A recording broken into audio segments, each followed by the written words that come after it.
Chanam sabana haksangda asuki mati kanaba kaya marumpi. Study. Elicin, sulfur amadi antioxidant marang kaina yawba chanam sabana cardiovascular health amadi immunity da sauna kanaba fanghali haina thijinbadagi khangba ngamle. Chanam sabada morok sabadawna yakpa makai saribadu elicin ni natural antibiotic amadi anti-inflammatory agent oiba maramna haksangda sauna kanaba fanghali. Numit khudingi chang naina chanam sarabadi blood pressure hanthanbaga loinana e utongsing mathau ningthina tawhali amasung systolic blood pressure mmHg taretagi mapan fawwa hanthahali diastolic blood pressure mmHg maridagi taruk fawwa hanthahali hairi ida yawba cholesterol gi chang wangkhalaklabadi heart ki laina ohelakpaga loinana khudong thiba thohalakpa yai chang naina chanam sarabadi phataba cholesterol haina khangnaba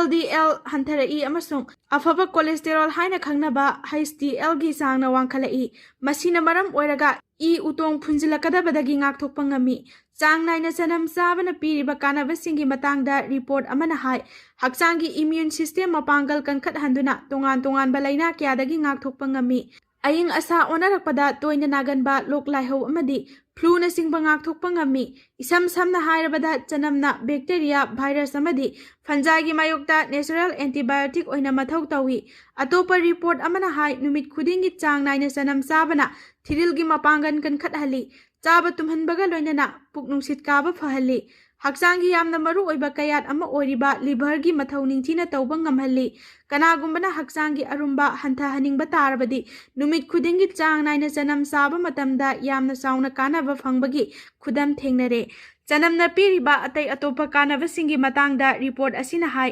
unsa phajahanbaga loinana uring thungba haying mathi amadi skin infection na singba pumnamak ngakthokpa ngami nupi oibi singdadi hormone estrogen gi chang hengat handuna sarugi mapangan kankhat hali amasung arthritis ki risk hantha hali brain da inflammation tawbagi chang hantha hanba maramna ningsingba ngambagi matik mayai hengat hali sanaroi singna ka henba moongda hakchang sajal tawrubadagi masalda amang ata thorakpa ka hena hakchang sokthabana singba pumnamak ko anba ngami hairi